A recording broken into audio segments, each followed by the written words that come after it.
ready to rock? I'm ready to rock. I'm ready to check, rock. check, check. It's all you. It's all you. All right, here we go. All the hits, Q97.1. Danny Salas still live in Dallas, Texas, baby. WWE Wrestlemania weekend. We are here at the site of WWE Access, and I have got a special guest live up in the building, and my man's got some Central Cali roots. Lots of Cali roots. This man is Bray Wyatt in the building. How you feeling? I'm awesome, man. Thank you for having me again. It's cool that you remember because we talked a little bit last year at WrestleMania before you went into that huge match with Undertaker, which was ridiculous. But I want to talk about Central California roots and Bray Wyatt because it is kind of rare that we got someone in Central Cali in the 559 that we can be like, man, this cat was in our stomping grounds. Yeah.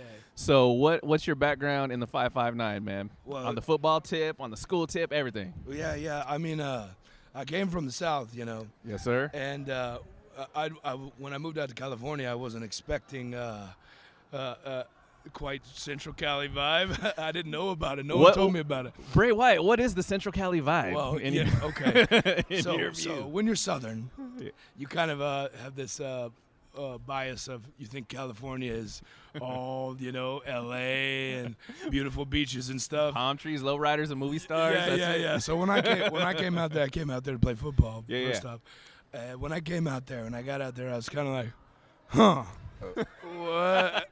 What's going on? What is this? But I'll tell you what, man, like, there's a huge part of me. Like, it was a huge toughening up, on my part, moving out there, and we made it home. It's a tough part of town, but it made me who I am today. I found myself out there at a very young age, and I learned a lot of life lessons because compared to where I was living, like everything was in fast forward out there, All right. And it's when I go back, it's like I have another hometown, Yeah, man, and it's actually it's cool that you put it that way. That back home was fast forward because Central Cali is, man, everyone just take a step back. It's just man, relax. We'll get there when we get there. Just chill, right? Yeah. So we didn't mention it, but shots going out to COS because that's where you play football. Yeah, right? yeah. College of the Sequoias. College of the Sequoias, man. Yeah. So, and it's crazy, man, because Google knows everything, man. So we can go back. We can go back and look up articles that the school newspaper did with you. It's pretty crazy, dude. Oh, I mean, it's really cool. Like I see it pop up every once in a while. People remember. Yeah. Like it was such a cool thing we had going on out there because while I was at COS, a coach named Andy Siegel had come in, and COS's program was not necessarily strong kind of before that. But we brought in all kinds of players from Florida and Louisiana and Georgia, blah, blah, blah. Yeah. And we came out there and we just started running folks, Man. And when we were out there winning, like, I've never had a camaraderie, especially in a football atmosphere like we had at COS. We were brothers, you know. We were brothers and we fought like brothers. I dig it. So to this day in 2016, man, you still in touch with some of those cats that you fought with on the gridiron, man? Oh, of course, some of my best friends, still. I haven't seen the coaching staff. Like, I drive down Mooney Boulevard and I pass COS, every time I get a chance. That's funny. There's some places I still like to eat at over there. One of them had been shut down and really broke my heart. Oh, man. Yeah, but that sucks. It's still like it has this I still have this giddiness when I pass by that sign on the highway with the trees on it, Visalia. Oh. Welcome to Visalia. Yeah. Dude, that's cool, man. Yeah. All right, well, let's fast forward a little bit, and now Bray Wyatt is a bona fide, certified, worldwide, global, international WWE superstar. I appreciate that, man. I want to talk about kind of the beginnings of Bray Wyatt with this company specifically, man. You were part of the whole kind of developmental territory before NXT was even a thing, right? Yeah. So you and a couple of cats who are on the main roster now pretty much ran that ship back before NXT was in existence, man. Yeah. How did that whole transition happen with Bray Wyatt? Well, we were. I've talked about this a couple times today, and I'm sorry to ask you. No. It's fine. It's something I'm still really passionate about. Like we were on an island, and we felt like almost like we didn't have any respect at first.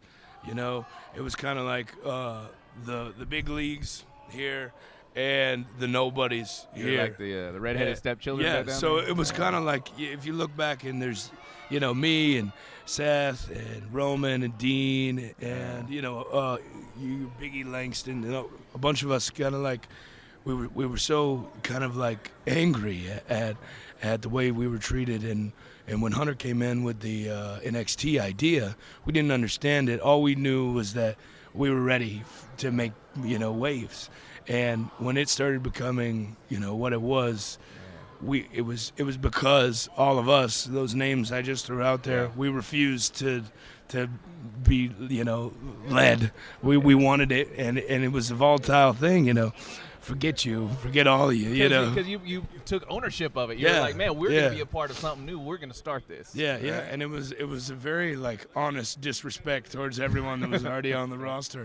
That's how the vibe was, And everyone that's down there now, they kind of claim that to be their own, but no. They're just following in the footsteps of those that were there before them. There could only be one first, right? Yeah. And we did it, and they took it to a whole nother level. They really did. And if you look at the performers they have down there, there would be no way I would go to the show tonight that they're having if I didn't enjoy the product they were putting forth. And I really do. And it's very exciting. I can't concentrate. Really, for those who don't know who are listening right now, the New Day, they're literally 10 feet from us, making a ruckus. Sorry, Bray. Big E's spraying us with sweat. Oh no! Oh no! Yeah, we got the edit Big E gyrating out of this video, dude. I wouldn't let my children watch me or them. All right, well, I want to talk about, and I don't want to bring down the interview because this has been dynamite so far, but kind of like we started last year at WrestleMania, man. I had a chance to talk to you before your huge match with Undertaker, the Phenom, the Undertaker.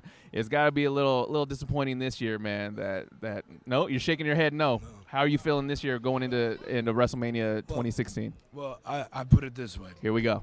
So, one thing that this WrestleMania has done is let me know how many people really, truly, deeply care about the Wyatts. How many people have asked why? How many people are so frustrated and angry? And I hear it nonstop. This person has a match at Mania. This person has a match at Mania. How come Bray Wyatt doesn't? But there lies the problem. You don't know what I'm doing. And who's to say I won't do something huge? This is true. There's always a plan, and there's lots of spots. And it's actually kind of true to kind of steal a line from Gorilla Monsoon, conspicuous by his absence. People do notice that you're not on the card. Exactly. It would suck more if people were like, I forgot that he wasn't even on the card. 100%. It's really built this new thing for me as far as people caring that much to go out of their way to tell me, to talk to me about it, to ask why. And that is exactly what I wanted them to do. And here we are. There it is. Beauty. So what has not Bray Wyatt done in the ring that you still have up your sleeve? Oh, as far as what? As far as in-ring performance, as far as standing across the ring from somebody who is someone that you haven't had the chance to square up against. I think we have to go there with Hunter sooner or later. There it is. And I wanted to bring that up because there was that little tease. Yeah. There was a tease, and there was your light flick of the WWE Championship belt, which was, quite honestly, one of the creepiest things I've seen on TV for a while. Just saying. I'm just saying. Oh, I know. We did it at the Rumble too, and didn't even realize it. But I mean, I gotta go there with Hunter before I die, at least. Right. Hunter's, he's the one I gotta get now. There it is. Well, Bray Wyatt, I appreciate all the time that you spent with me this morning, man. Awesome. And like I said, we kind of consider you one of us, man. You're a West Coast dude, right? and I would love to be an honorary part of the Wyatt family, man. And welcome. I am going to support you for your entire career, man. So I appreciate it. Thank you. We are live with Bray Wyatt, WWE WrestleMania this Sunday on WWE Network. Support Bray Wyatt and the Wyatt family. And follow the buzzer. Nickel 9. Nickel 9. It's Q97.1. Man, that was perfect. Thank you. I appreciate you, man. I appreciate it. I need to come see you. Man.